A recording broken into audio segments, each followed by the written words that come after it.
ওলামা একরাম কথা বললেন, এক কান দিয়ে শুনলাম আর এক কান দিয়ে বের করে দিলেন, এমনটা নয়। একটা কথা হলে আমল করবেন। মনে রাখবেন, কেউ যদি কোরআন শোনার নিয়তে আমল করুক আর না করুক, কোরআনের একটি আয়াত বোঝার জন্য 1 ঘন্টা সময় দিতে পারে, 500 রাকাত নফল নামাজ পড়লে যে সওয়াব হয়, আল্লাহ তাআলা সেই সমপরিমাণ সওয়াব তাদের আমলনামায় লিখে দেন। এই জায়গায় বসলেই সওয়াব। আমল করেন আর না করেন, আর যদি আমল করতে পারেন তাহলে তো সোনায় সোহাগা। কথা কয় না? এই জায়গায় যে আপনারা আসছেন, কিছু কথা নিয়ে যাওয়ার দরকার আছে না? জোরে বলেন, দরকার আছে না?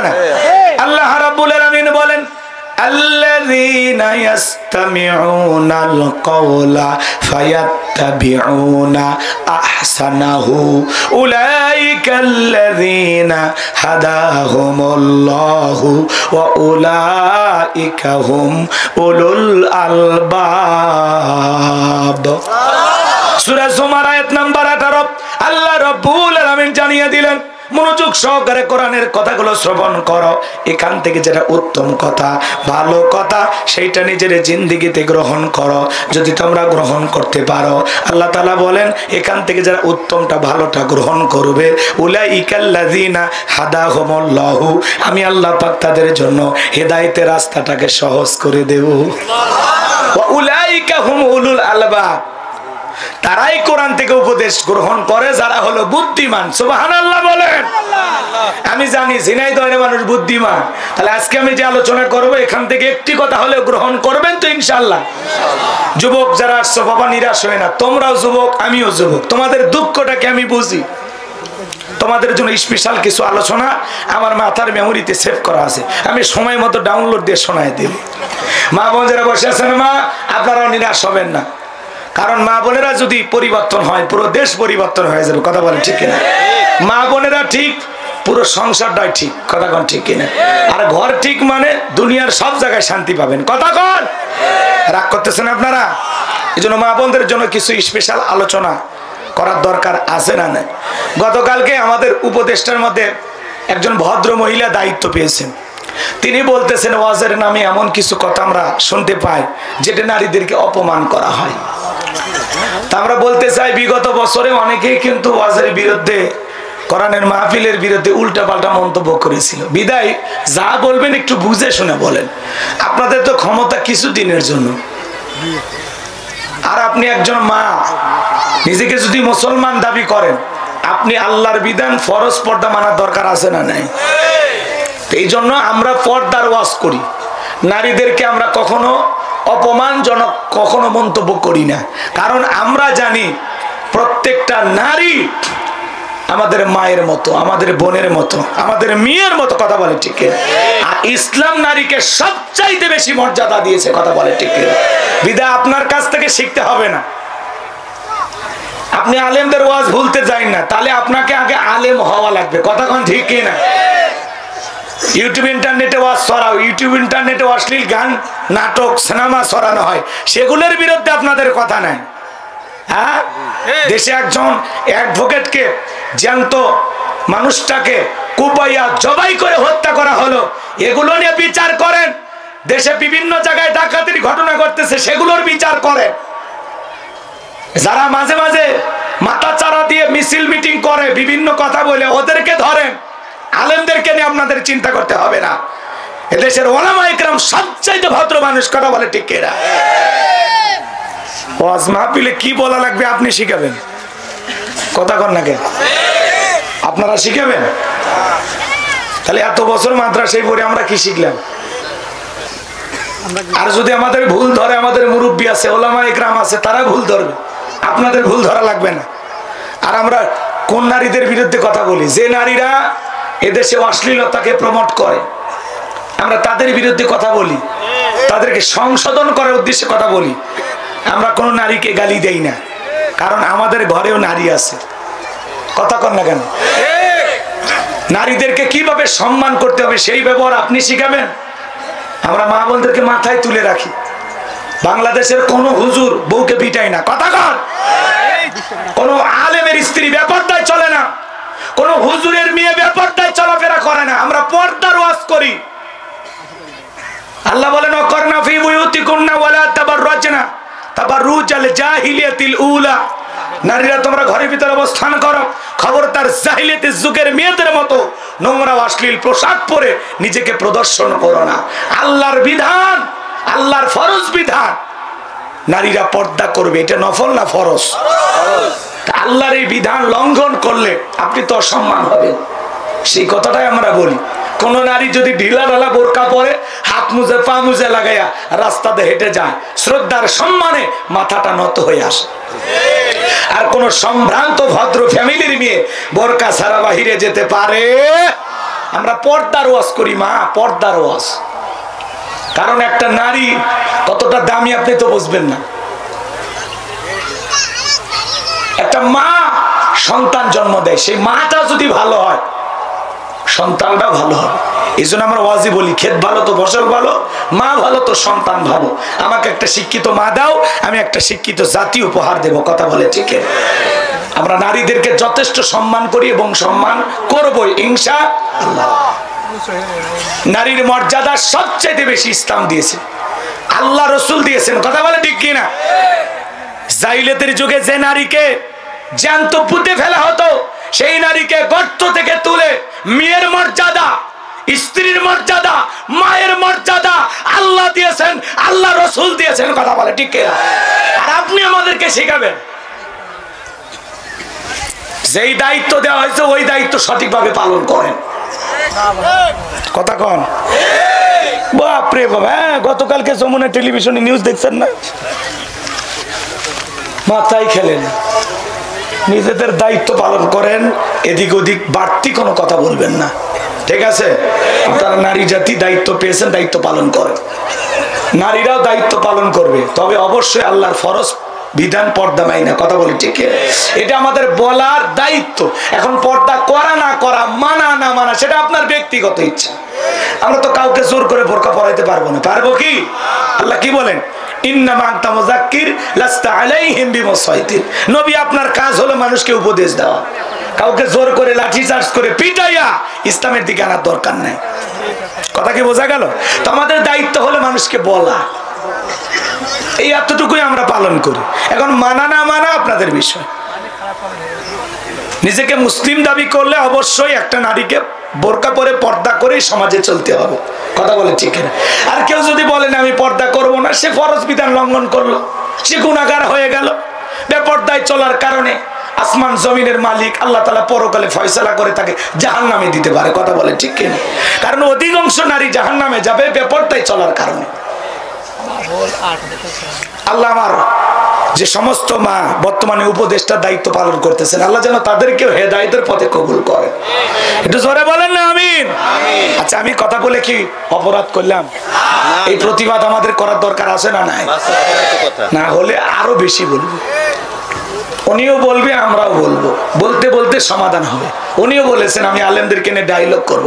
ঠিক আছে, আপনি ডাকেন, আমরা রেডি আছি। কথা কয় না? মন খারাপ করতেছেন বাজান আমার? তাহলে সূরার নাম হলো কাউসার। জোরে বলেন কি নাম? মোট আয়াত আছে 3টি, রুকু আছে 1টি। বিশ্বনবীর মক্কার জিন্দেগিতে আল্লাহ পাক এই সূরাটি নাজিল করেছেন। কোরআনুল কারীমের 108 নম্বর সূরা। জবান ছেড়ে মোহাব্বতে সবাই আমার সঙ্গে তেলাওয়াত করুন।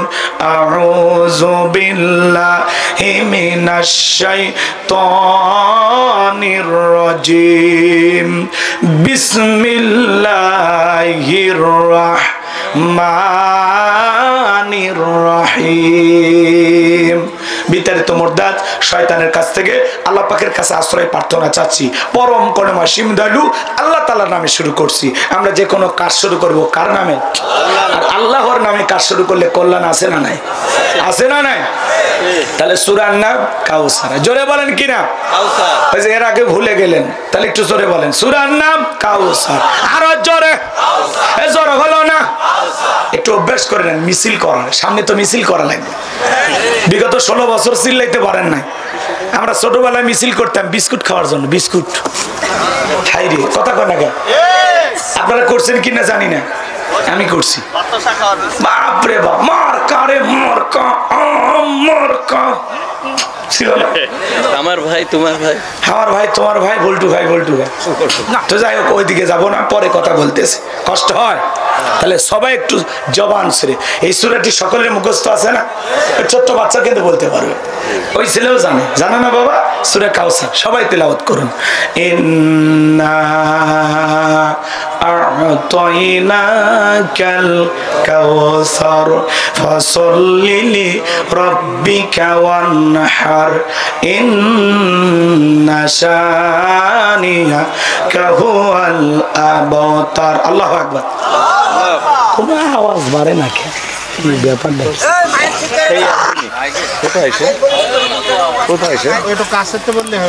আওয়াজ হবে টন টন, খুব কাছে তো যায়।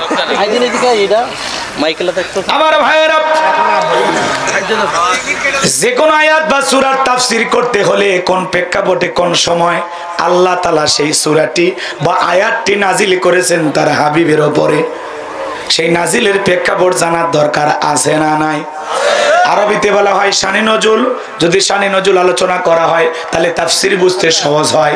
সূরা কাউসার বিশ্ব নবীজির উপরে কোন প্রেক্ষাপটে কোন সময় নাজিল করেছেন, সেই নাজিলের প্রেক্ষাপট একটু তুলে ধরার দরকার আছে না নাই? জোরে বলেন, দরকার আছে না নাই? সংক্ষিপ্ত সময় বলে দিয়ে যাই বাজান গো আমার। বিশ্ব নবীর প্রিয় সাহাবী হযরতে আনাস রাদিয়াল্লাহু তাআলা বলতেছেন, আমি তাকায়া দেখি নবীজি কাবার হাতিমে হেলান দিয়া বসা। হযরতে আনাস বলেন, আমি তাকায়া দেখি নবীজির মনটা ভীষণ খারাপ, মুখটা মলিন, চোখের কোনা দিয়ে অশ্রু ঝরতেছে। কিছুটা সময় অতিবাহিত হয়ে যাওয়ার পরে আমি তাকায়া দেখি আমার দয়ার নবীজি মুস্কি মুস্কি হাসতেছেন। বলুন সুবহানাল্লাহ। হযরতে আনাস ডেকে বলেন, নবী এই মাত্র দেখলাম মনটা খারাপ, মুখটা মলিন, চোখের কোনা দিয়ে অশ্রু ঝরতেছে, আবার কেন মুস্কি মুস্কি হাসেন? আমার নবী কেন কাঁদেন, কেন হাসেন? এর পেছনে রহস্য আছে না নাই? নবীজির মনটা কেন খারাপ? কারণ হলো নবীজির কলিজার টুকরা ছেলে সন্তানগুলো জন্ম নেয় আর একে একে ছেলে সন্তানগুলো মারা যায়। আবুল কাসেম মারা যায়, আবু তাহের মারা যায়, ইব্রাহিম মারা যায়, ছেলেগুলো জন্ম নেয় আর মারা যায়। বাবা হিসাবে নবীর মনেও কষ্ট লাগবে কিনা? একে তো সন্তানগুলো মারা যায়, আর নবীজির কাছের চাচা নাম হলো আবুল আহাব। ডেকে বলে, ভাতিজা তোমার বংশে বাতি জ্বালানো কেউ থাকলো না, তুমি একটা লেজ কাটা, তুমি একটা নির্বংশ, তুমি একটা হাত করে। জোরে কর নাউজুবিল্লাহ। যদিও রাসূলের 4 কন্যা সন্তান জীবিত ছিল, কিন্তু ছেলেগুলো জন্ম নেয় আর একে একে মারা যায়। আপনারাই বলুন বাজান, আল্লাহ না করুক আপনার আমার সন্তান যদি মারা যায়, কাছের আত্মীয় স্বজনদের উচিত বিপদের দিনে সান্ত্বনা দেওয়া। বাবা তুমি সবর করো, ধৈর্য ধারণ করো, আল্লাহ যদি চায়, আল্লাহ সন্তান দিয়েছে, আল্লাহ নিয়েছে, জীবন মৃত্যুর মালিক আল্লাহ। তুমি আফসোস করো না, একটু ধৈর্য ধরো। আল্লাহ চাইলে বছর না ঘুরতে আবারও তোমাদের ঘর আলোকিত করে সন্তান দিতে পারেন। তিনি কে? আর একটু জোরে বলেন না ভাই, তিনি কে? কাছের মানুষদের উচিত বিপদের দিনে সান্ত্বনার বাণী শোনা, সান্ত্বনা দেওয়া। কিন্তু নবীর চাচা আবু লাহাব এতটাই খারাপ, চিন্তা করেন, আল্লাহ আবু জেহেলের নামে কোন সূরা দেয়নি, আবু লাহাবের নামে সূরা দিয়েছে। তার মানে আবু জেহেলের চাইতেও আবু লাহাব বেশি খারাপ। খালি খারাপ নাই, আর বউও খারাপ। কথা কয় না ভাই? ওটা সূরা লাহাবের তাফসীর করলে আপনারা বুঝতে পারতেন, কিন্তু ওই যে গেছে সময় নাই। এখন সূরা তিলাওয়াত করেছি, একটা আর একটা তাফসীরে ঢুকে গেলে আর আপনারা বলবেন আবার হুজুর তো ওয়াজি বুঝলো না, কথা বোঝেন নাই, তো ওই দিকে যাওয়ার সুযোগ নেই। আল্লাহ তাআলা হায়াতের জিন্দেগিতে কোনোদিন বেঁচে রাখলে সূরা লাহাবের তাফসীর করলে আপনারা বুঝতে পারবেন আবু লাহাব এবং আবু লাহাবের স্ত্রী খারাপ কত প্রকারের, এরা আসলে কেমন খারাপ ছিল। কথা কোন ঠিক? এবার শোনেন, আমি যে কথা বলতে চাচ্ছিলাম দিল দিয়ে কথাগুলো বুঝবেন। একে তো সন্তান হারানোর ব্যথা, আবার আপন মানুষদের সমালোচনা। নবীজির মনের কষ্ট কমে না বাড়ে? আমার ভাইয়েরা, ছেলেগুলো মারা গেল কেন? আল্লাহ রসুলের সন্তানগুলো কেন জীবিত থাকলো না? এই পৃথিবীর জমিনে অনেক পয়গম্বরের সন্তান জীবিত ছিল, কিন্তু বিশ্বনবীর একটা ছেলে সন্তানও কেন জীবিত থাকলো না? কেন তারা শিশুকালে মারা গেলেন? আল্লাহ তাআলা কেন তাদেরকে যৌবন পর্যন্ত পৌঁছার জন্য হায়াত দিলেন না? এই পৃথিবীর জমিন থেকে শিশুকালে বিদায় নেওয়ার পিছনে কারণটা কি, রহস্যটা কি? বিশ্বনবীর ছেলে সন্তানগুলো শিশুকালে বিদায় নেওয়ার পিছনে কারণ আছে 3টি। জোরে বলেন কয়টি? নবীর উম্মত হিসেবে জানতে মনে চায় না? রসুলের ছেলেগুলো কেন জীবিত থাকলো না, আল্লাহ তাআলা কেন শিশুকালে বিদায় করলেন, এর পিছনে কি সেই তিনটি কারণ? কারা কারা শুনবেন হাত তোলেন তো দেখি। লিল্লাহি তাকবীর, একটু জোরে বলেন না বাজান, লিল্লাহি তাকবীর। হাত নামান। রসুলের ছেলেগুলো কেন মারা গেল, কি সেই তিনটি কারণ? যদি আমি বলি তাহলে 3 নাম্বার আয়াতের আলোচনা করা লাগবে। আমি কি 1 নাম্বার আয়াত বাদ দিয়ে 3 নাম্বারে ঢুকবো, নাকি আস্তে আস্তে আলোচনা শুরু করা যায়? 3 নাম্বার আয়াত পর্যন্ত থাকবেন তো ইনশাআল্লাহ? আল্লাহ কবুল করেন, জোরে বলেন আমিন। আমার ভাইয়েরা, একে তো সন্তান হারানোর ব্যথা, আবার আপন মানুষদের সমালোচনা, নবীর মনের কষ্ট কমে না বাড়ে। অন্যদিকে বাজান গো আমার সাহাবায়ে কেরাম যারা ইসলাম ধর্ম গ্রহণ করে, কাফের বেঈমান তাদের উপর নির্যাতন ও জুলুমের স্টিমরোলার চালায়। নবীজি আমার রাতের বেলায় দারুল আরকামে বসা, হযরতে বেলাল তখনও কালেমা পড়ে মুসলমান হন নাই। হযরতে বেলাল বিশ্বনবীর দরবারে উপস্থিত হয়ে গেলেন। নবীজির চেহারার দিকে তাকাইয়া হযরতে বেলাল ডেকে বলেন, নবী গো, আপনার চাইতে সুন্দর মানুষ আমি জীবনে কোনোদিন দেখি নাই। সুবহানাল্লাহ বল। আপনার আমার নবী কতটা সুন্দর ছিলেন জানেন? আরে নবীর পাগলেরা দিল দিয়ে কথাগুলো বোঝেন, নবীর সম্মান মর্যাদা কত আমরা বুঝি না। এক জায়গায় যা বললাম, ভাই বলেন তো আমাদের নবীর নাম কি? বলে হুজুর আব্দুল কাদের জিলানী। পীর সাহেবের নাম মুখস্থ আছে, কিন্তু কপাল পোড়া দয়ার নবীর নামটা বলতে পারে না। আমার ভাইয়েরা দিল দিয়া কথাগুলো বুঝবেন। হযরতে জাবের রাদিয়াল্লাহু তাআলা বলেন, পূর্ণিমার রাত আমি রাসূলের বাড়িতে গিয়েছিলাম, সেদিন দেখেছিলাম চাঁদ উদয় হয়েছে 2টা, একটা চাঁদ আসমানে আর একটা চাঁদ জমিনে। হযরতে জাবের ডেকে বলেন, আমি একবার আকাশের পূর্ণিমার চাঁদের দিকে তাকাই, আর একবার বিশ্ব নবীর চেহারার দিকে তাকাই। হযরতে জাবের বলেন, ওই আকাশের পূর্ণিমার চাঁদের চাইতেও বিশ্ব নবীকে আমার কাছে বেশি সুন্দর মনে হয়। আম্মা জান আয়েশা বলেন, যারা ইউসুফ নবীর চেহারার দিকে তাকাইয়া মিশরের নারীরা ফল কাটতে গিয়ে আঙ্গুল কেটে ফেলে দিয়েছিল, ওরা যদি আমার বিশ্ব নবীর চেহারার দিকে তাকাইতো, শুধুমাত্র আঙ্গুল নয়, আঙ্গুল কাটতে কাটতে হাত কাটতে কাটতে কখন যে নিজের কলিজা কেটে দুফাক করে দিত, মুহূর্তের যেন টের পাইতো না আপনার আমার নবী এতটাই সুন্দর। আম্মা জান আয়েশা আরো বলেন, ও দুনিয়ার মানুষ, তোমাদের একটা সূর্য আছে, আমি আয়েশারও একটা সূর্য আছে। তোমাদের সূর্য উদয় হয় দিনের বেলায়, আর আমি আয়েশার সূর্য উদয় হয় রাতের বেলায়। আল্লাহু আকবার। একদিন আম্মা জান আয়েশা রাত্রি বেলায় সেলাইয়ের কাজ করতেছিলেন, হঠাৎ থেকে সুইটা পড়ে গেল। মাজান গো আমার, বাতিতে কোনো তেল ছিল না, বাতি জ্বালাইতে পারলেন না। আম্মা জান আয়েশা অপেক্ষায় বসে থাকলেন। বিশ্বনবী যখন এশার সালাত আদায় করার পরে ঘরের ভিতরে প্রবেশ করলেন, সর্বপ্রথম নবীজি ঘরে ঢুকে আম্মা জান আয়েশাকে সালাম দিলেন। কি দিলেন? আপনি আমি যখন ঘরে ঢুকবো স্ত্রীকে কি দেব? স্ত্রীকে সালাম দেওয়া রাসূলের সুন্নাত। বাড়িতে যা বউকে সালাম দিবেন, আসসালামু আলাইকুম রহিমা, কেমন আছো সোনা? ঘরের দরজাটা খোলো না, আমি তোমার লিটনের বাপ, তোমার দিওয়ানা। বউ খুশি হয়ে দরজা খুলে দেবে। কথা বলে ঠিক কিনা? কিন্তু আপনার আমার ব্যবহার এত মিষ্টি না। বাড়ির দরজায় যা চিৎকার মারে, রুবেলের মা, দরজা খোল, বেশি দেরি হলে দরজা ভাঙ্গে ফেলে দিয়া, আর তোর পিঠের ওপর কি যে হবে রে। ভিতর থেকে বউ বলে, এটা স্বামী না সেকেন্ড আজরাইল। সব রাগ বইয়ের উপর সারে। কথা কর না আপনি রাগ করতেছেন মনে হয়। বাজান গো, বইয়ের সাথে খারাপ ব্যবহার করা যাবে না। বাড়িতে যখন প্রবেশ করবেন বউকে সালাম দিয়ে প্রবেশ করবেন। কথা কর না। মুসলমান হিসাবে আরেক মুসলমানের গৃহে প্রবেশ করতে গেলে আগে গৃহবাসীর অনুমতি নিতে হবে, তাদেরকে সালাম দিতে হবে, তারপরে ওই বাড়িতে ঢোকা লাগবে। কথা কর। আর আমরা একে অপরের বাড়িতে ঢুকে কোনো সালাম কালাম নাই, কোনো অনুমতি নাই। বাদশা কয়ে কয়ে বাদশার বাড়ির ভিতর ঢুকতেছে। বাদশার বইয়ের ওন্না, মায়ের ওন্না, কি অবস্থা আমি আর বলবো না। রাগ করতেছেন আপনারা? এই জন্য কারো গৃহে প্রবেশ করার আগে কি দিবেন? সালাম দিবেন, অনুমতি নেবেন, তারপরে প্রবেশ করবেন। আল্লাহ বোঝার তৌফিক দান করুন, জোরে বলুন আমিন। আমার ভাইয়েরা মন খারাপ করবেন না, সংক্ষিপ্ত কথা একটু বলে দিয়ে যায়, হৃদয়ের কান পেতে কথাগুলো শুনে যান। প্রথমে বউকে সালাম দিবেন, লোকজন যদি না থাকে বইয়ের হাত ধরে মুসাফা করবেন। একেবারে যদি ময়দান ফাঁকা থাকে কোলাকুলি সেরে নেবেন। স্বামী স্ত্রীর মধ্যে সালাম আদান প্রদান হলে একে অপরের প্রতি শ্রদ্ধা, ভক্তি, বিশ্বাস, ভালোবাসা বেড়ে যায়। বলুন আল্লাহু আকবার। এজন্য দাম্পত্য জীবনে সুখ আর শান্তি পেতে হলে 4টি সুন্নত আছে বাজান গো আমার। এই 4টি সুন্নত যদি প্রত্যেকটা স্বামী স্ত্রী আমল করতে পারে তাদের দাম্পত্য জীবনে কোনোদিন অশান্তি থাকবে না। চিৎকার মেরে বলুন আল্লাহু আকবার। কি সেই 4টি সুন্নত জানার দরকার আছে না নাই? তাহলে বউকে সালাম দিবেন তো।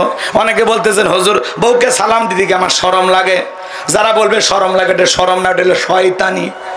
কারণ আপনার শরম যদি বেশি হইতো আর আপনার বইয়ের তো বাচ্চা হওয়ারই কথা না। কথা কয় নাকি ভাই? বইয়ের বাচ্চা হয়ে যায় আপনার শরম লাগে না, আর বউকে একটু সালাম দিতে শরম লাগে না। আর আপনি আপনার বউকে সালাম দিলে কি আপনার সম্মান কমবে? কথা কন।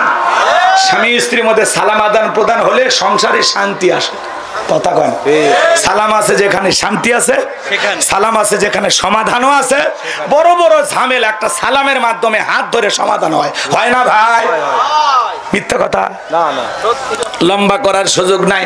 বাবাজিরা আমার দিল দিয়ে কথাগুলো বোঝার চেষ্টা করবেন। আম্মা জান আয়েশাকে বিশ্বনবী সালাম দিলেন। আম্মা জান আয়েশা ডেকে বলেন নবীজির চেহারার আলোতে সুইটা কয়ে পড়ে আছে, আমি পরিষ্কার দেখতে পেয়েছি। বলুন সুবহানাল্লাহ। আপনার আমার নবী কতটা সুন্দর, নবীর সম্মান মর্যাদা কত, যে নবী জমিনে পথ চললে আসমানের মেঘ এসে ছায়া প্রদান করতো। আল্লাহু আকবার বলেন। যে নবী হা বললে পুরো পৃথিবীবাসীর জন্য আল্লাহ পাক হালালে পরিণত করে দিত। যে নবী না বললে পুরো পৃথিবীবাসীর জন্য আল্লাহ পাক হারামে পরিণত করে দিত। আল্লাহু আকবার বলেন। যে নবীর চেহারার উপরে মশা মাছি পড়া হারাম। আপনার আমার প্রিয় নবী কেমন নবী পাইছি বাজান, যে নবী আসমানের চাঁদের দিকে ইশারা করলে চাঁদ 2 টুকরো হয়ে যেত। আল্লাহু আকবার বলে। জমিনে পা তুললে মাওলা পাকের আরশে আজিমে পৌঁছে যাইতো। কেমন নবী পাইছি, যে নবীর চেহারার দিকে তাকাইলে ক্ষুধা নিবারণ হয়ে যাইতো। আল্লাহু আকবার বলে। বিশ্বনবী যখন ঘেমে যেতেন আম্মা জানেরা রাসূলের দেহের ঘামগুলো শিশিতে জমা করে রাখতেন। বিশেষ দিনে রসুলের দেহের ঘামগুলো সুগন্ধি হিসাবে ব্যবহার করা হতো। যেই ছাগলের স্তনে দুধ নাই, বিশ্বনবীর হাত লেগে গেলে দুধে পরিপূর্ণ হয়ে যেত। যেই খাবার 3-4 জন মানুষ খেয়ে শেষ করতে পারবে এমন খাবারে বিশ্বনবীর হাতটা লেগে গেলে শত শত মানুষ খাবার খেয়েও যেমনি খাবার তেমনি থাকতো। বলেন আল্লাহু আকবার। এই পৃথিবীর জমিনে 1 নয় 2 নয় আল্লাহ রাব্বুল আলামিন বিশ্বনবীকে 24,000 মর্যাদা দান করেছিলেন। বলুন আল্লাহু আকবার। সেই নবীর কাছে বেলাল কথা মনে আছে না নাই? হযরত বেলাল ডেকে বলে নবী গো আপনার চাইতে সুন্দর মানুষ আর আমি দেখি নাই। ও নবী আপনি নাকি কালেমার দাওয়াত দেন, ইসলামের প্রচার করেন। বিশ্বনবী তখন হযরত বেলালকে কালেমা পড়ে মুসলমান বানায় দিন। বেলাল ডেকে বলে নবী আমারে কালেমা পড়ায় দেন। বিশ্বনবী পড়ায় দিলেন লা ইলাহা ইল্লাল্লাহু মুহাম্মাদুর রাসূলুল্লাহ সাল্লাল্লাহু আলাইহি ওয়াসাল্লাম। হযরত বেলাল কালেমা পড়ে মুসলমান হয়ে গেল। আমার নবী ডেকে বলে বেলাল ইসলামের অবস্থা এখন ভালো না, কালেমা পড়েছো আপাতত প্রকাশ করা যাবে না। আপনারা বলেন তো বাজান ইসলামের অবস্থা কি সব সময় ভালো থাকে? আজও তাম পৃথিবীর দিকে তাকায় দেখেন, তাম পৃথিবীর জালেম আর বেঈমানদের টার্গেট ইসলাম আর মুসলমানকে বিদায় করা। আজও ফিলিস্তিনের মুসলমানের রক্ত নিয়ে খেলা করে জালেম ইহুদির বাচ্চারা। আজও কাশ্মীরে মুসলমানদের রক্ত নিয়ে খেলা করে, চীনের উইঘুরে মুসলমানকে হত্যা করা হয়, ভারতে গরুর গোশত খাওয়ার অপরাধে মুসলমানের জীবনটা নিয়ে নেওয়া হয়। কথা বলেন। আজও তাম পৃথিবীতে জালেমদের টার্গেট ইসলাম আর মুসলমানকে বিদায় করা। আজও তাম পৃথিবীর জালেমদের হাতে মুসলমানের রক্ত লেগে আছে। মনে রাখবেন বাজান গমান, নমরুদ ফিরাউন যেমন জুলুম করে টিকতে পারে নাই, আজও পৃথিবীর জমিনে যারা ইমানদার মুসলমানদের উপর নির্যাতন জুলুম করতেছে ওই জালেমদের জায়গাও পৃথিবীর জমিনে হবে না। নমরুদ ফিরাউনের মতোই তাদেরও জীবনের করুণ পরিণতি অপেক্ষা করতেছে। জুলুম করে কেউ টিকে থাকতে পারে?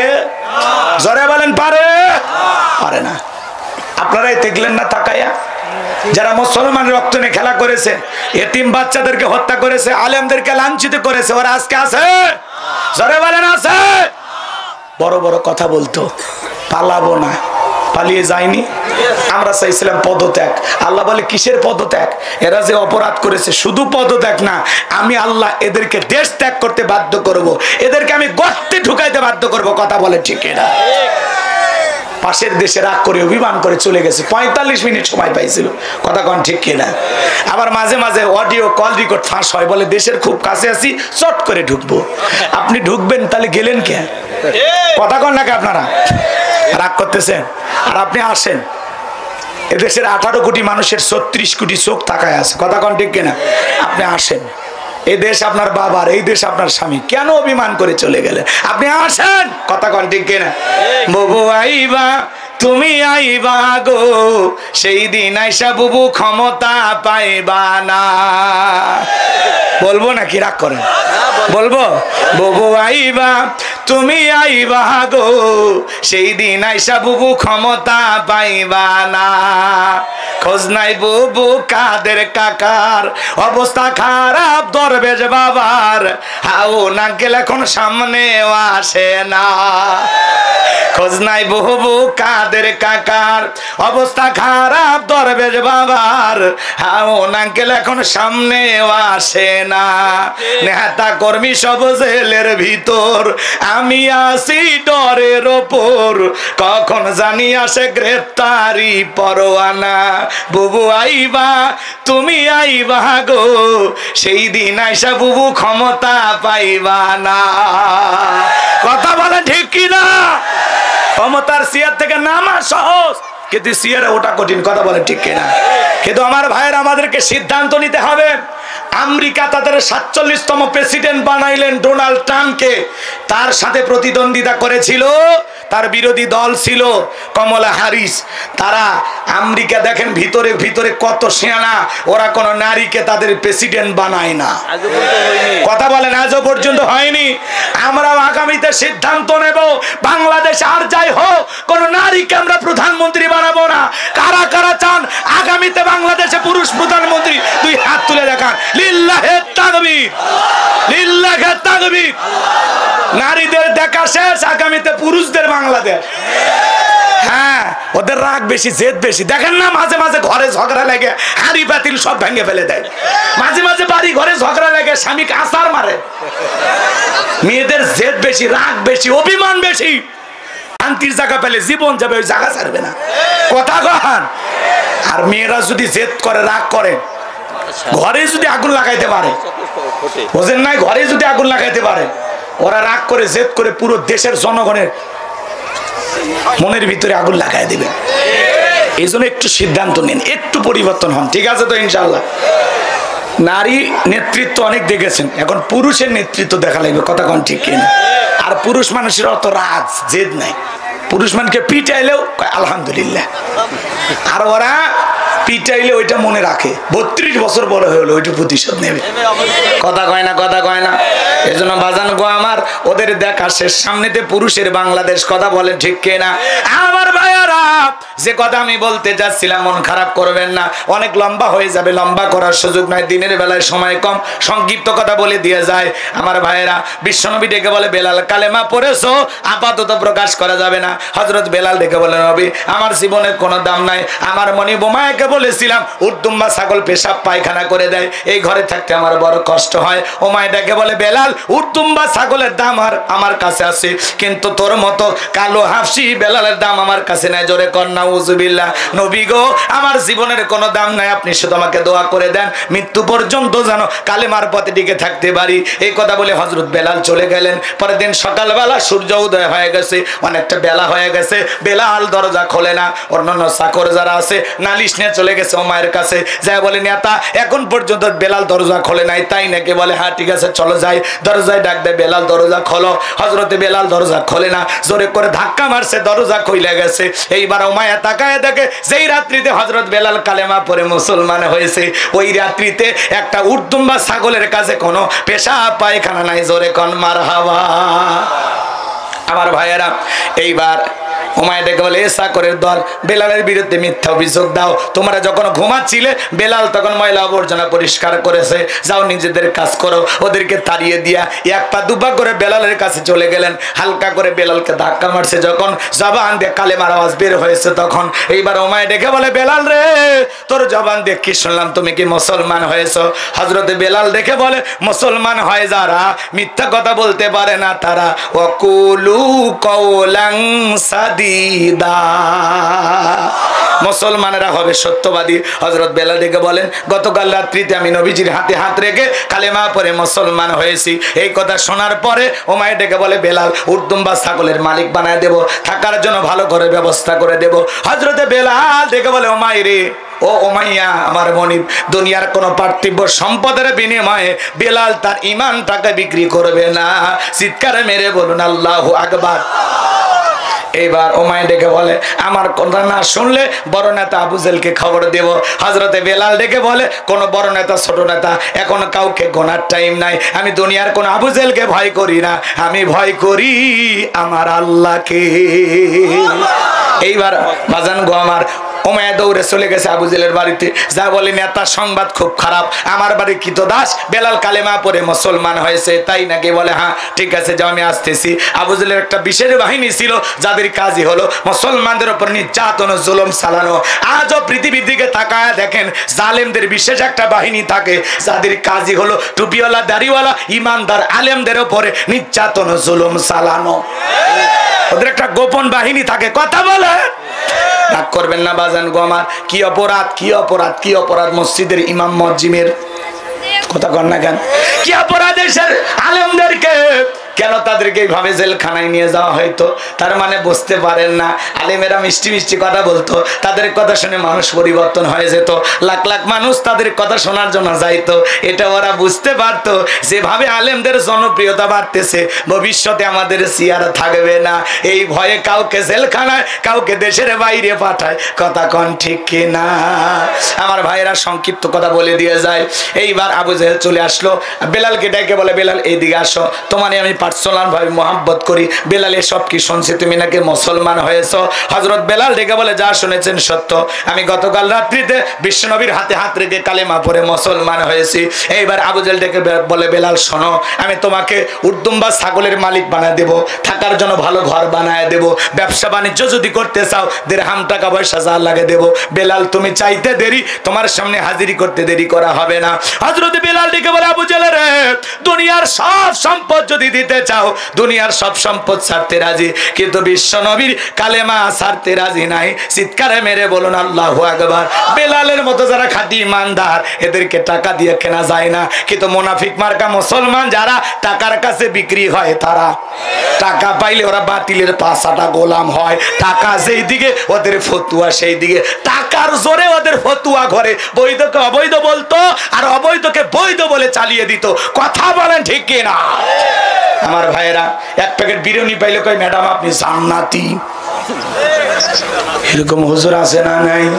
লম্বা হবে বাজান, লম্বা করবো না, অনেক কথা বলার আছে, সামনের দিকে যায়। যে কথা বলতে চাচ্ছিলাম, এইবার আবু জেহেল ডেকে বলে, বেলাল সোজা আঙ্গুলে ঘিউ না উঠলে আঙ্গুলে একটু বাঁকা করা লাগবে। এই কথা বলে যুবকদেরকে লিলিয়ে দিল, এই বেলালকে চাবুক দিয়ে পিটাও, কেউ তো নাই দেখার। এইবার চাবুক দিয়ে পিটানো শুরু হলো। পিটাইতে পিটাইতে ইসলামের প্রথম মুয়াজ্জিম হযরতে বেলাল, এরা যত জোরে চাবুক মারে তত জোরে কালেমার জিকিরি করে। বাবারে মারে লাগতেছে, ছাইরে দাও, এগুলো বলে না, এরা মারে আর জিকির করে, লা ইলাহা ইল্লাল্লাহ, লা ইলাহা ইল্লাল্লাহ, মালিকের নামে জিকির করে। এইবার পিটাইতে পিটাইতে কালো চামড়া গুলো ফেটে রক্ত ঝরতে লাগলো।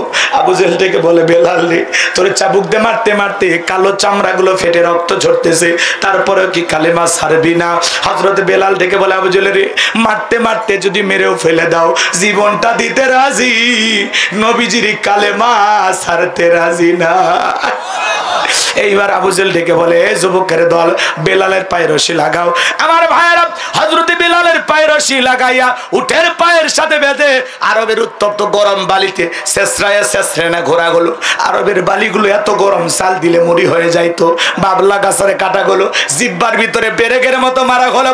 নির্যাতন জুলুম করার পরে বিকেল বেলা ডেকে বলে, বেলাল, এত পিটাইলাম, এত নির্যাতন জুলুম করলাম, তারপর কি নবী মুহাম্মদ সাল্লাল্লাহু আলাইহি সাল্লামের দল ত্যাগ করবি না, কালেমা ছাড়বি না? হযরতে বেলাল ডেকে বলে, আবু জেহেল রে, মারতে মারতে যদি মেরেও ফেলে দাও, বেলালের নিঃশ্বাস থাকবে যতদিন, বেলাল কালেমার পথে টিকে থাকবে ততদিন। চিৎকারে মেরে বলুন আল্লাহু আকবার। এইবার আবু জেহেল বলে, এই যুবকের দল, সবাই মিলে একটা বড় পাথর নিয়ে এসে বেলালের বুকের উপরে চাপায়া দাও। তাই দেওয়া হলো। কাফেররা মনে করলো আল্লাহ, পাথরের চাপার আঘাতে বেলাল মারা যাবে এই কথা ভেবে ওরা চলে গেল। হযরতে বেলালের বুকের উপরে বিশাল বড় একটা পাথর, এরপরে ও চোখের পানি ছেড়ে দিয়া জিহ্বা নাড়ায়া জিকির করে কা। আপনাকে আমাকে জিকির করার জন্য কেউ কিন্তু পিটাই না বাজান, কিন্তু আমরা কপাল পর আল্লাহর জিকির করি না। হাদিস শরীফের ভিতরে আসছে, যার জিহ্বাটা আল্লাহর জিকিরে ভিজা থাকবে, আল্লাহর জিকিরে তরুতাজা থাকবে, ওই জিহ্বাওয়ালা মানুষ কোনোদিন জাহান্নামের আগুনে জ্বলবে না। সব সময় জবানে জিকির থাকবে কার? সুবহানাল্লাহ সুবহানাল্লাহ, আলহামদুলিল্লাহ আলহামদুলিল্লাহ, আল্লাহু আকবার আল্লাহু আকবার, লা ইলাহা ইল্লাল্লাহ, সুবহানাল্লাহি বিহামদিহি, সুবহানাল্লাহিল আযীম। জবানে হালকা, মিজানের পাল্লায় ওজন বেশি। কথা বলেন ঠিক কিনা? এ বাজান গো আমার, এইজন্য আল্লাহ রাব্বুল আলামিন বলেন, ফাযকুরুনি আযকুরুকুম ওয়াশকুরুলি ওয়ালা তাকফুরুন। তোমরা আমারে স্মরণ করো, আমি আল্লাহ তোমাদেরকে স্মরণ করব। কৃতজ্ঞতা প্রকাশ করো, অকৃতজ্ঞ হয় না। আমার ভাইয়েরা, জিকির করার জন্য আলাদা সময় লাগে না। দোকানদারি করতে করতে জিকির করা যায়, মাঠে কাজ করতে করতে জিকির করা যায়, রিক্সা ভ্যান চালাতে চালাতে জিকির করা যায়। এক জায়গায় খামাকা বসে আছেন উদাসীন মনোভাব নিয়ে, ওই জায়গায় বসে বসে জিকির করেন, তাহলে চলতে ফিরতে সব সময় জবানে জিকির চালু থাকবে কার? হযরত বেলাল চোখের পানি ছেড়ে দিয়ে কাঁদে আর ডেকে বলে, আল্লাহ, আমার বুকের উপরে পাথর থাকার কারণে তোমার মতো মালিকের জিকির করতে বড় কষ্ট হয়। আল্লাহ, তুমি তো সেই আল্লাহ, ইব্রাহিমের জন্য যদি নমরুদের আগুনকে ফুলের বাগান বানায় দিতে পারো, আল্লাহ তুমি কি পারো না বেলালের বুকের পাথরটাকে তুলার মতো নরম বানায় দিতে? হযরতে বেলাল দোয়া করতে দেরি, আসমানের মালিক আল্লাহ বেলালের বুকের পাথরটাকে তুলার মতো নরম বানাইতে দেরি করে নাই। বেলালের নিঃশ্বাসের সাথে পাথর ওঠে আর নামে বলেন আল্লাহু আকবার। এই যখন নির্যাতন জুলুম চলতেছে, বিশ্বনবীর কান পর্যন্ত যখন খবর পৌঁছে গেল, আমার নবী ডেকে বলা, ওয়াক্কর, বেলালের নির্যাতন জুলুমের কথা আর সহ্য হয় না, যাও যাও তুমি আমার বেলালের জন্য একটা কিছু করো। হযরত আবু বকর সিদ্দিক রাদিয়াল্লাহু তাআলা আনহু কয়েক গুণ দাম বেশি দিয়া গোলামীর জীবন থেকে হযরত বেলালকে আজাদ করলেন, মুক্ত করলেন। বলুন আল্লাহু আকবার। এই যখন ইসলামের অবস্থা, একদিকে সন্তান হারানোর ব্যথা, আপন মানুষদের সমালোচনা, সাহাবায়ে কিরামদের উপর নির্যাতন, এই জন্য নবীজির মনটা ভীষণ খারাপ, নবীজির চোখের কোনায় পানি। নবীর যখন মন খারাপ, নবীকে সান্ত্বনা দেওয়ার দায়িত্ব কার? আরেকটু জোরে বলেন কার? আমার আল্লাহ ডেকে বলে, জিবরাইল, আমার বন্ধুর মা নাই বাবা নাই, এ জিবরাইল, আমি স্যার আমার বন্ধুর দুনিয়াতে কেউ নাই, কেউ নাই। হে জিবরাইল, আমার বন্ধুর মনটা হয়েছে ভারী, আমি আল্লাহ সইতে নাই পারি। লাহু মাহফুজ থেকে সূরা কাউসার নিয়ে যায় আমার বন্ধুর উপর নাজিল কর তাড়াতাড়ি। বলুন আল্লাহু আকবার। আমার নবী ডেকে বলে, আনাস, আমার কান্না করার কারণটাকে তোমরা জানো, আমার মনটা কেন খারাপ তোমরা জানো, কিন্তু আমার মুস্কি হাসি দেওয়ার কারণ হলো এই মাত্র আসমান থেকে জিবরাইল এসে আমার উপরে সূরা কাউসার নাজিল করলো। বলুন আল্লাহু আকবার। বিশ্বনবী তখন সাহাবায়ে কিরামদেরকে তেলাওয়াত করে শুনিয়ে দিলেন। আমার আল্লাহ রাব্বুল আলামিন বলেন, ইন্না আ'তাইনাকাল কাউসার, অবশ্যই আমি আল্লাহ পাক আপনাকে হাউজে কাউসার দান করেছি। চিৎকারে মেরে বলুন আল্লাহু আকবার। ইন্না আ'তাইনাকাল কাউসার, নিশ্চয়ই আমি আল্লাহ পাক আপনাকে হাউজে কাউসার দান করেছি। আল্লাহু আকবার বলবেন না? আল্লাহ পাক পৃথিবীর অন্য কোন পয়গম্বরকে হাউজে কাউসার দান করেন নাই। আপনার আমার নবীকে আল্লাহ পাক হাউজে কাউসার গিফট করেছেন। আল্লাহ পাক সেই মেসেজটা জানিয়ে দিলেন, ইন্না আ'তাইনাকাল কাউসার, অবশ্যই আমি আল্লাহ পাক আপনাকে হাউজে কাউসারের মালিক বানায় দিয়েছি।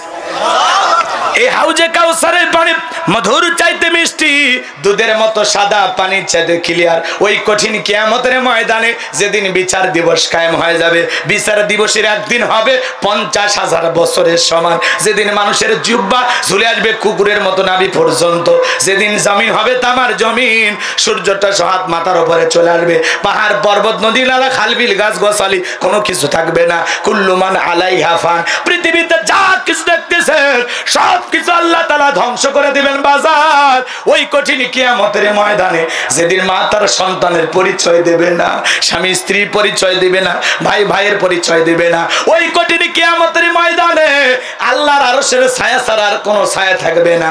ওই ছায়ার ভিতরে আল্লাহ পাক শাস্ত্রীর মানুষকে আশ্রয় দিবেন, তার আল্লাহর আরশের নিচে ছায়া পাবে আর কিয়ামতের ফাইনাল খেলা উপভোগ করবে। বলুন আল্লাহু আকবার। মানে যখন দলে দলে বিশ্ব নবীর কাছে যাবেন, এক শ্রেণীর মানুষের চোখের সামনে আল্লাহ তাআলা পর্দার আবরণ তৈরি করে দেবেন। আমার নবী তখন ডেকে বলবেন, আল্লাহ সংখ্যায় আমি আমার অনেক উম্মতকে দেখতে পাইলাম, কেন জানি সংখ্যাটা কমে গেল। আমার আল্লাহ ডেকে বলে, বন্ধু পাইকারি দরে সবাইকে আপনি আজকে হাউজে কাউসারের পানি পান করাতে পারবেন না। দুনিয়ার জীবনে দুইটা অপরাধ করেছিল যারা, আজকে হাউজে কাউসারের পানি পাবে না তারা। চিৎকার মেরে বলেন, জানার দরকার আছে না নাই? দুইটা অপরাধ কি শুনবেন? কষ্ট হচ্ছে আপনাদের। বিশ্বনবী হাউজে কাউসারের পেয়ালা নিয়ে দাঁড়িয়ে আছেন, আপনি নবীজিকে দেখবেন হাউজে কাউসারের পেয়ালার পানি পান করবেন। নবীজির হাতে যদি এক পেয়ালা হাউজে কাউসারের পানি পান করতে পারেন, জান্নাতে ঢোকা পর্যন্ত আর তৃষ্ণা লাগবে না, তৃষ্ণা মিটে যাবে। বলুন সুবহানাল্লাহ। হযরত আবু বকর পেয়ালাগুলো ভরায় দিবেন, মাঝখানে দাঁড়িয়ে থাকবেন হযরত ওমর। আবু বকরের হাত থেকে নিয়ে হযরত ওমর বিশ্বনবীর হাতে দিবেন, আর নবী যে তার আদরের উম্মতদেরকে খুঁজে খুঁজে হাউজে কাউসারের পানি পান করাবেন। রাসূলের হাতে কারা কারা হাউজে কাউসারের পানি পান করতে চান? দুই হাত তুলে আমার আল্লাহকে দেখান। আল্লাহ পাক আমাদের সবাইকে রাসূলের হাতে এক পেয়ালা করে হাউজে কাউসারের পানি পান করার তৌফিক দান করুন। একটু জোরে বলুন না আমিন। আর একটু জোরে বলুন আমিন। আরো একবার বলুন আমিন।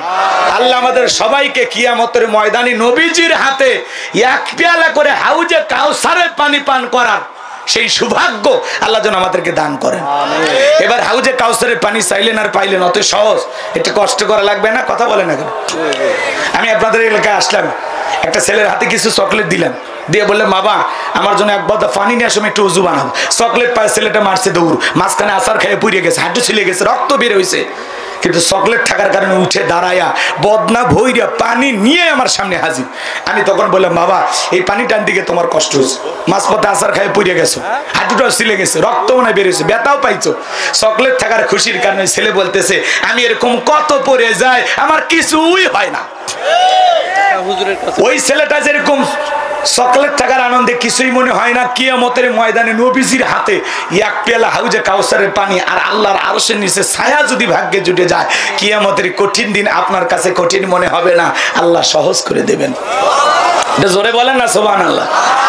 সে হাউজে কাউসারের পানি পান করতে গেলে কাজ করতে হবে দুইটি। জোরে বলেন কয়টি? আরো জোরে বলেন কয়টি? আল্লাহ তাআলা বলেন, ফাসাল্লিলি রাব্বিকা ওয়ানহার, ফাসাল্লিলি রাব্বিকা ওয়ানহার। এক নাম্বার হলো রবির উদ্দেশ্যে সালাত আদায় করবে। ফাসাল্লিলি রাব্বিকা, রবির উদ্দেশ্যে সালাত। সালাত হবে কার জন্য? হঠাৎ করে কেউ নামাজ ধরে, দেখেন না, কথা কন।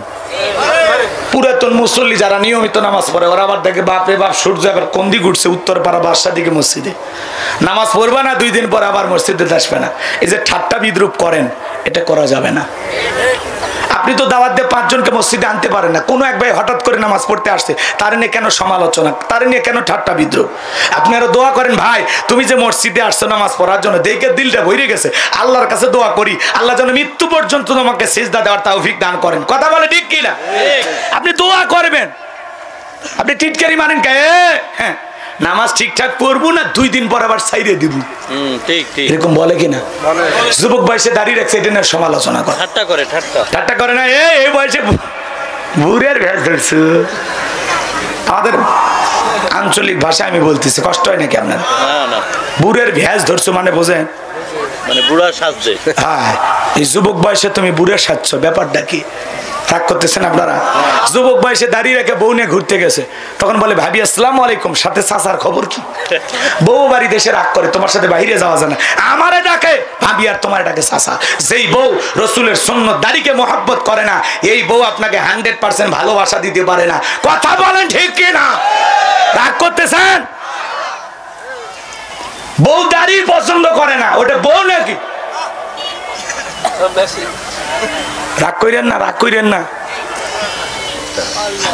আমরা রসুলকে মহব্বত করে দাঁড়িয়ে রাখি, টুপি খুলি, জুব্বা খুলি, কিন্তু এটা এমন একটা সুন্নত, এটা খোলা যায় না। 24টা ঘন্টা আমার দেহের সাথে লাগিয়ে থাকে। কথা কন, আমি যে একটা পুরুষ দাড়ি দেখে প্রমাণ হয়। আমি তো নবীজিকে ভালোবেসে দাঁড়িয়ে রাখছি। কথা কন ঠিক কিনা? এটা আমার রসুলের মহাব্বত আর ভালোবাসা এখানে আছে। কথা কন ঠিক কিনা? আমি কেমনে খুর লাগাই, আমি কেমনে বেলেট লাগাই, আমি তোমার নবীকে ভালোবাসি। কথা বলে ঠিক কিনা? আর দাড়িওয়ালা পুরুষ, বুঝতেছেন না, দাড়িওয়ালা পুরুষের গুণ আছে, গুণ আছে। কথা কয় না কে? রাগ করতেছেন মনে হয়। আমি আমার বউকে নিয়ে একবার মার্কেটে গেছি, দোকানদার বলতেছে, হুজুর আপনার মেয়েকে বলেন কোনটা কোনটা চয়েস করে। আমি এটা মেয়ে না রে, প্রধানমন্ত্রী, এটা আমার ঘরের প্রধানমন্ত্রী, বেশি কথা কোষ নিয়ে একেবারে আগুন জ্বলবে। কথা কন ঠিক কিনা? তো মনে করে দাড়ি রাখলে মনে করে বিশাল একটা বয়স, এদের ছেলে খুব বয়স বেশি হয়েছে, কাকে মহব্বত করে দাড়ি রাখছে। কথা কন নাকি আপনারা? যুবক দাড়ি রাখছে, আমি দাড়ি রাখছি, এমনও 60-70 বছরের মুরব্বী চাচা আছে, চামড়া প্লাস দিয়ে টানে ক্লিন শেপ মারে। কথা কন নাকি? রাগ করতেছেন আপনারা? রাগ করেন না বাজান, মন খারাপ করবেন। ওই যে দরবেশের দাড়ি ছিল, দাড়ি কেটে পালাছে, দাড়ি কেটে পালায়নি। কথা কন, ওরা দাড়িকে ব্যবহার করতো, ওরা সত্যিকারী মানুষ ছিল না। কথা কন না? মন্ত্রীরা সব কোথায় গেল, এমপিরা সব কোথায় গেল, কোথায় কাদের কাকা, ওদের সারা দেশটা বড় লাগে ফাঁকা ফাঁকা। পালাবো না, পালাবো না, এই কথাটাই ভালো। পালাবো না, পালাবো না, যাই না তাদের দেখা, ওদের সারা দেশটা বড় লাগে ফাঁকা ফাঁকা। আইন মন্ত্রী আটকে গেল আইনেরই ফাঁকে, দাড়ি সারা দরবেশটারে ভণ্ড ভণ্ড লাগে। শুনেছি ভাই কত নেতা নেত্রী খাইতেছে ভাই ডান্ডা, বিচারপতি কালামানিকের ফাটিয়েছে নাকি আন্ডা। এই বিচারপতি শামসুদ্দিন মালিক আল্লামা সাইদি হুজুরকে মৃত্যুদণ্ডের রায় দিয়েছিল।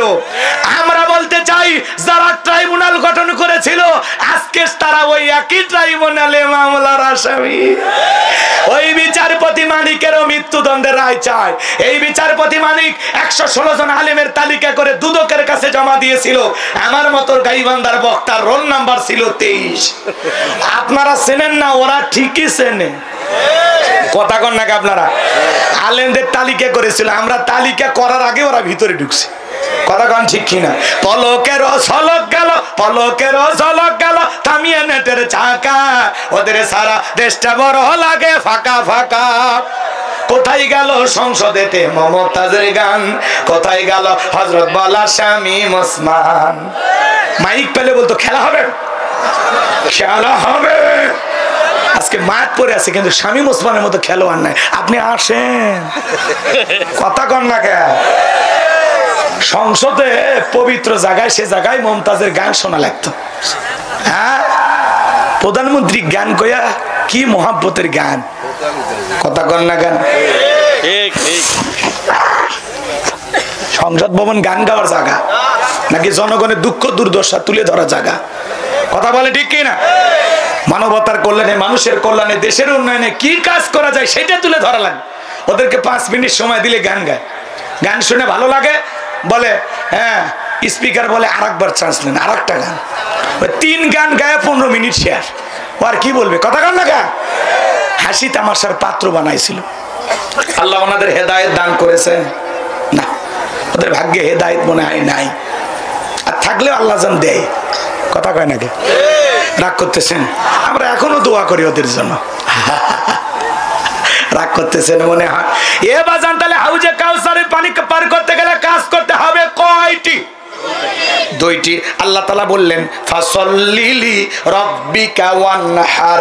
1 নাম্বার হলো রবের উদ্দেশ্যে সালাত আদায় করা লাগবে। ফাসাল্লি রাব্বিকা, সালাত হবে একমাত্র কার জন্য? জোরে বলেন কার জন্য? কুল ইন্না সালাতি ওয়া নুসুকি ওয়া মাহইয়ায়া ওয়া মামাতি লিল্লাহি রাব্বিল আলামিন। সূরা আনাম আয়াত নাম্বার 162 আল্লাহ রাব্বুল আলামিন জানিয়ে দিলেন নবীজি আপনি বলুন আমার নামাজ আমার কুরবানি আমার জীবন আমার মরণ লিল্লাহি রাব্বিল আলামিন আসমান জমিনের প্রতিপালকের জন্য। তাহলে মুমিন জীবনের সব ইবাদত হবে একমাত্র আল্লাহ তাআলাকে রাজি খুশি করার জন্য। কথা বলেন ঠিক কিনা? কথা আফলাহাল মুমিনুন আল্লাযীনা হুম ফি সালাতিহিম খাশিউন। অবশ্যই মুমিনেরা সফল যারা নিজেদের সালাত বিনয়ের সহিত নম্রতার সহিত আল্লাহর ভয় নিয়ে আদায় করে। আপনি আমি সালাত আদায় করব কার জন্য? ফালিয়াবুদু রাব্ব হাযাল বাইত আল্লাযী আত'আমাহুম মিন জু ওয়া আমানাহুম মিন খাউফ। আল্লাহ বলেন এই ঘরের মালিকের ইবাদত করো। ইবাদত যদি ইবাদতের মতো করতে পারো, নামাজ যদি নামাজের মতো আদায় করতে পারো বান্দা, আমি আল্লাহ তোমাদেরকে দুইটা জিনিস দেব। এক নাম্বার, যে বান্দা 5 ওয়াক্ত সালাতে মাথা নত করে আমি আল্লাহকে সিজদা দেবে, আমি আল্লাহ রাব্বুল আলামিন তাদের জন্য রিজিকের ব্যবস্থা করব। রিজিক দেওয়ার একমাত্র মালিক কে? ওয়া মা মিন দাবাতিন ফিল আরদি ইল্লা আলাল্লাহি রিজকুহা। পৃথিবীতে এমন কোন বিচরণশীল প্রাণী নাই যার রিজিকের ব্যবস্থা আমি আল্লাহ আসমান থেকে করি না। তাহলে সকলে রিজিক দেওয়ার একমাত্র মালিক কে? আল্লাহ। আচ্ছা কষ্ট হচ্ছে, এই 5 মিনিটে শেষ করে দেব, 5-7 মিনিটের মধ্যে। কষ্ট হয় না? বিরক্ত হইতেছেন? এই যে আরেকটা আয়াত আছে, কষ্ট হয়, কষ্ট হয় আমার ভাইয়েরা যারা দুই একজন ওটা বাসা করতেছেন, যদি পারেন আমার গাড়ির ড্রাইভারের কাছ থেকে আমার লেখা একটা বই আছে, শেষ বিদায়। মরণের পর একজন মানুষকে রাসূলের তরিকায় কিভাবে বিদায় করতে হবে, মৃত ব্যক্তিকে চুমা খাওয়া জায়েজ কিনা, আত্মহত্যা করে মারা গেলে তার জানাজায় যাবেন কিনা, কথা কি বুঝতে পারে না? এভাবে বিভিন্ন তত্ত্ব নিয়ে ঈমান সম্পর্কে, আখিরাত সম্পর্কে, জান্নাত জাহান্নাম সম্পর্কে, কবরের সলজব সম্পর্কে খুবই গুরুত্বপূর্ণ পরকালীন যে মেসেজগুলো দরকার। নদী অঞ্চলে একজন মানুষ মারা গেছে, তার জানাজাটা কিভাবে হবে, ছোট বাচ্চা মারা গেলে তার জানাজা কিভাবে হবে, এই সমস্ত কথাগুলো তুলে ধরা আছে। একজন মানুষকে কিভাবে দাফন কাফন করতে হয়, প্রত্যেকটা কথা রেফারেন্স আছে, দলিল ভিত্তিক কথা লেখা আছে। যদি পারেন আপনারা নিয়ে যাবেন। 76 পৃষ্ঠার এই বইটার ভিতরে আমার মোবাইল নাম্বার লেখা আছে। ওই যে রাস্তায় আমার ড্রাইভারের গাড়ি আছে, সেখানে যে 50 টাকা হাদিয়া দিয়ে আপনারা বইটা নিয়ে যাবেন। আর মঞ্চে আমার সাদিক ভাই আছে, তার কাছ থেকে সংগ্রহ করতে পারেন। আল্লাহ আমাদের বোঝার তৌফিক দান করুন। জোরে বলুন আমিন। হে যুবক, আজে বাজে উপন্যাস কিনে লাভ নাই। এরা উপন্যাস কেনে, প্রেম কেন কাঁদায়, যৌবনের মৌবনে অভিশাপ্ত রাত, মিলন হবে কত দিনে তোর মরণের পরে। কথা কন ঠিক কিনা? ওই আজেবাজে উপন্যাস কিনলে চরিত্র ধ্বংস হয়ে যাবে। কথা কন ঠিক কিনা? আল্লাহ যুবকদেরকে ইসলামের পথে কবুল করুন। জোরে বলুন আমিন। তাহলে ফাসল্লি লিরাব্বিকা ওয়ানহার, 1 নাম্বার রবের উদ্দেশ্যে সালাত। আমরা 5 ওয়াক্ত সালাত আল্লাহ তাআলাকে রাজি খুশি করার জন্য কারা কারা আদায় করব, হাত তুলে দেখান। আল্লাহ আমাদের সবাইকে 5 ওয়াক্ত নামাজি বানায় দেন। একটু জোরে বলেন না আমিন? আর একটু জোরে বলেন আমিন। এবার হাত নামান বাজান। যেহেতু মসজিদের নাম হলো বাইতুন নূর, কথা বলেন না কেন? আল্লাহ যেন আপনাদের কলিজার ভিতরে কোরআনের হেদায়েতের নূর জ্বালায়া দেন। জোরে বলেন আমিন। আর একটু জোরে বলেন আমিন। খালি মসজিদটা সুন্দর হইলে হবে না, যারা সালাত আদায় করবে তাদের অন্তরটাও সুন্দর হওয়ার দরকার আছে না? নাই। নামাজ পড়ব ধীরস্থির ভাবে, সময় নিয়ে 2 মিনিটে 2 রাকাত, 4 মিনিটে 4 রাকাত, এমন না। ধৈর্য সহকারে সালাত আদায় করব, সঠিকভাবে রুকু সিজদা করব। এদিকে খেয়াল করেন, ফাসল্লি লিরাব্বিকা ওয়ানহার, 1 নাম্বার রবের উদ্দেশ্যে সালাত আদায় করা। 2 নাম্বার হলো ওয়ানহার মানে কুরবানি করা। কুরবানি করা মানে নিজের আমিত্বকে কুরবানি করা, নিজের ভিতরে থাকা পশু সুলভ আচরণকে কুরবানি করা। কথা কয় না? কথা কয় না? কুরবানি নিয়ে ওয়াজ করার সুযোগ নাই। এদিকে খেয়াল করেন, শেষের আয়াতটা কিন্তু খুবই গুরুত্বপূর্ণ। এদিকে কান দেন, 2 মিনিটে বলে দিচ্ছি। কুরবানি যারা দিবেন 3টা জিনিস খেয়াল রাখবেন। 1 নাম্বার নিয়ত সহি কুরবানি আল্লাহর জন্য। কথা কয় না? কুরবানি আমি দিচ্ছি কার জন্য? আমরা 7 জন একটা ভাগে গরু কিনি, 4 জন দড়ি ধরে টানে, পেছন থেকে 3 জন ঠেলে, এমন একটা দুর্বল গাভী কিনে নিয়ে আসে যেই গরুর উপরে বয়স্ক ভাতা ওয়াজিব। এমন দুর্বল গাভী জবাই করলে হবে না। তার সুরুন নাজিরিন, চমৎকার একটা গাভী জবাই করতে হবে, আকর্ষণীয়, হুষ্টপুষ্ট, দেখতে সুন্দর। কথা বলে ঠিক না? 1 নাম্বার নিয়ত সহি কুরবানি আল্লাহর জন্য। 2 নাম্বার হালাল বৈধ ইনকামের টাকা থেকে কুরবানি দেওয়া লাগবে। সুদের টাকা, ঘুষের টাকা, হারাম টাকা দিয়ে কুরবানি দিলে হবে না। আল্লাহ পবিত্র, তিনি পবিত্র বস্তুকে ভালোবাসেন। কথা ক্লিয়ার?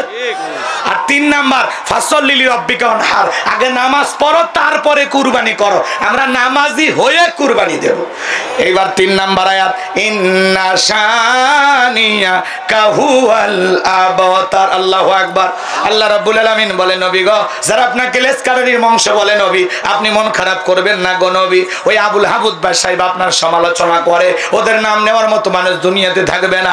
ও নবী, আপনার ছেলে সন্তানগুলোকে শিশুকালে নিয়েছি, আপনি মন খারাপ করবেন না গো নবী, কষ্ট মনের মধ্যে নেবেন না গো নবী। এই পৃথিবীর জমিনে আপনাকে মহব্বত করার, আপনাকে ভালোবাসার কোটি কোটি রুহানি সন্তান আমি আল্লাহ জমিনে পাঠাবো। বলেন আল্লাহু আকবার। যারা আপনার জন্য জীবন দিতে প্রস্তুত।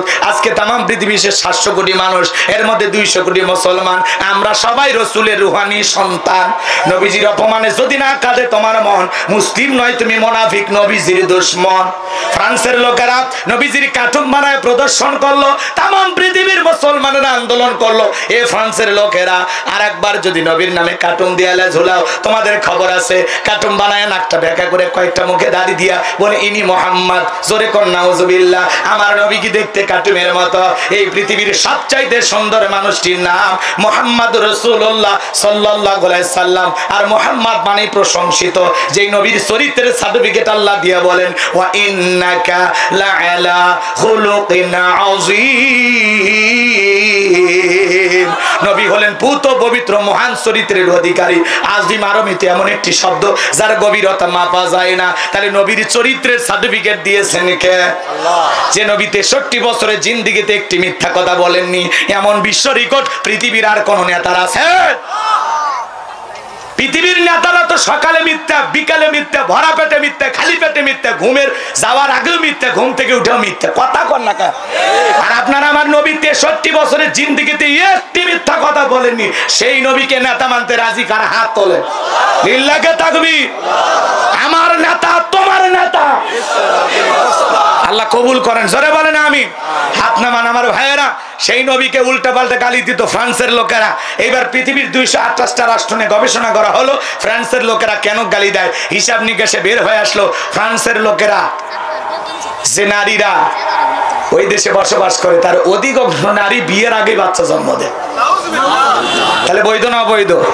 নবীকে গালি দিবে যারা অবৈধভাবে দুনিয়াতে জন্ম হয়েছে তারা। কথা বলে ঠিক কিনা? মক্কা নগরীতে গালি দিত ওলীদ বিন মুগীরা, কথা বলার সুযোগ নাই। ওলীদ বিন মুগীরা অকাট্য ভাষায় গালি দিয়েছিলেন।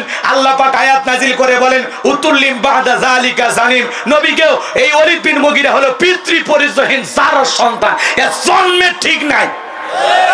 কথা কয় না? কথা কয় না? ওলীদ বিন মুগীরা আরবের মানুষ, বলে নবী এত বড় কথা, আপনি থাকেন, আমি আমার মায়ের কাছে যাই। ওলীদ বিন মুগীরা তার মায়ের কাছে চলে গেল, যায় বলে, মা, নবীজি আমাকে বলেছেন উতুল্লিম বাদা যালিকা জানিম, আমি নাকি পিতৃ পরিচয়হীন জারর সন্তান। ওলীদ বিন মুগীরার মা মনে মনে ভাবতেছে, এই গোপন তত্ত্ব নবী জানলো কেমনে? নবী তো জানতেন না, নবীকে জানিয়ে দিয়েছেন তিনি কে। এবার ওলীদ বিন মুগীরার মায়ের নাম ছিল ঝর্ণা। ডেকে বলে, বাবা করবো না কোনো তাল বাহানা, আমার এক পা কবরে চলে গেছে, মিথ্যে বইলে লাভ কি? তখন বলতেছে, বাবা শোন, ব্যবসা বাণিজ্যের কাজে তোর বাবা এতটাই ব্যস্ত থাকতো, তোর বাবা ব্যবসা চেনে, টাকা চেনে, কিন্তু তোর মায়ের মন বোঝে না। কথা কয় না কে? রাগ করতেছেন নাকি আমার কথা? বিরক্ত হইতেছেন? দেখবেন ভাইয়েরা যখন বিদেশে থাকে, এলাকায় দেবরে আমদানি কমে না বাড়ে, ওরা এসে ভাবির দরজায় স্লোগান দেয়, ভাবি ভাইয়া তোমার বর, আমি যে দেবর, ভেবে দেখো ভাবি কার কত দাবি, ভাই গেছে মালয়েশিয়া, আমি তো দেশে আসি। কথা কয় না? কথা কয় না? রাগ করতেছেন মনে হয়। মা বোন যারা আলোচনা শুনতেছেন, মা, 2টা পুরুষ হইতে 2 কিলোমিটার দূরে থাকবেন। একটা হলো দেবর আর একটা দুলা ভাই। এরা হলো মৃত্যু তুল্য, বিষাক্ত সাপের চাইতেও ভয়ঙ্কর। কিছু নানা দাদা যারা আছেন, আপনার আপন নাতনিকে নিয়ে আপনারা টিটকারি মারেন না? যেটা আমার ছোট গিন্নি, ছোট বউ, এরকম টিটকারি মারেন না? এটা করবেন না, ভুল করেও না। নানা দাদা যারা আসছেন সাবধান, আপনার নাতনি কিনে কখনোই টিটকারি মারবেন না। আপনার সাথে কি আপনার নাতনির বিয়ে জায়েজ? হ্যাঁ, আপনি টিটকারি মারেন কে? যেটা আমার ছোট গিন্নি, এটা আমার ছোট বউ। রসিকতা করেন, কিন্তু সেই রসিকতা যেন গুনাহের কারণ না হয়। ঠিক ঠিক। আচ্ছা, অনেক কথা বলার ছিল, কিন্তু যেহেতু আসরের নামাজ নিকটবর্তী, কষ্ট না দেই, আমাদের নামাজ পড়তে হবে, তাই না ভাই? যাদের ওযু আছে এই জায়গায় আমরা জামাত করবো, আর আশেপাশে যাদের ওযু নাই আশেপাশে মসজিদ দিকে পড়ে নেবেন। শেষ মেসেজটা দিয়ে যায়, শোনেন। আচ্ছা, শেষ কথা বলবেন। শেষ কথাটা বলে দিয়েছে। এদিক খেয়াল করেন, ওলীদ বিন মুগিরার মা স্বীকার করলো, বাবা তোর চাচারি দিয়ে ভালোবাসা বিনিময় করেছিলাম, তার ফলে তোর জন্ম হয়েছে। নবী যে তত্ত্ব দিয়েছে 100% সত্য। তার মানে কি বুঝলেন? আজও পৃথিবীর জমিনে যারা বিশ্ব নবীকে অপমান করে মন্তব্য করবে, নবীকে নিয়ে কটূক্তি করবে, মনে রাখবেন ওরা জন্মে ঠিক নাই। কথা বলে ঠিক কিনা? এই জন্য কেউ যদি আমার বাপকে গালি দেয় সহ্য করবো, মাকে গালি দেয় সহ্য করবো, আমার দলকে গালি দেয় সহ্য করবো, কিন্তু বিশ্ব নবী আমাদের কলিজার টুকরা নবী, নবীকে নিয়ে যদি কেউ কুরুচিপূর্ণ মন্তব্য করে, বাজে ভাষায় গালি দেয়, ওই নাস্তিক বেঈমানের বুকের উপরে চইরা জিহ্বা টান দিয়ে ছিঁড়ে কুকুরকে খাওয়াই দেব। নবীজির অপমান মেনে নেওয়া হবে না, হবে না। নবীজির ইজ্জত রক্ষা করার জন্য কারা কারা জীবন দিতে প্রস্তুত? হাত তুলে দেখা। লিল্লাহে তাকবীর, লিল্লাহে তাকবীর। হাত নামান। নবীজির অপমান সইবে না রে মুসলমান। নবীর জন্য আমরা জীবন দিতে প্রস্তুত ইনশাআল্লাহ। আগামীতে বাংলাদেশে কোরআনের আইন চালু হোক, শান্ত ইনশাআল্লাহ। আল্লাহ এই জমিনকে কোরআনের জন্য কবুল করে নাও, যারা বলেন আমিন। আল্লাহ আমাদের সবাইকে ইসলামের সঠিক বুঝ দান করুন। আমার ভাইয়েরা নানা মুখে ষড়যন্ত্র চলতেছে, সেই কথাগুলো আজকে আর বলার সুযোগ পাইলাম না। আল্লাহ বেঁচে রাখলে আবারও কোথাও না কোথাও দেখা হবে। ভালো থাকবেন, সুস্থ থাকবেন। আর যারা বইটা নেবেন গাড়িতে গেলেও পাবেন, মঞ্চে পাবেন ইনশাআল্লাহ। আল্লাহ আমাদের সবাইকে বাস্তব জীবনে কথাগুলো আমল করার তৌফিক দান করুন। ওয়া আখিরি দাওয়ানা আনিল হামদুলিল্লাহি রাব্বিল আলামিন। সংক্ষিপ্ত 2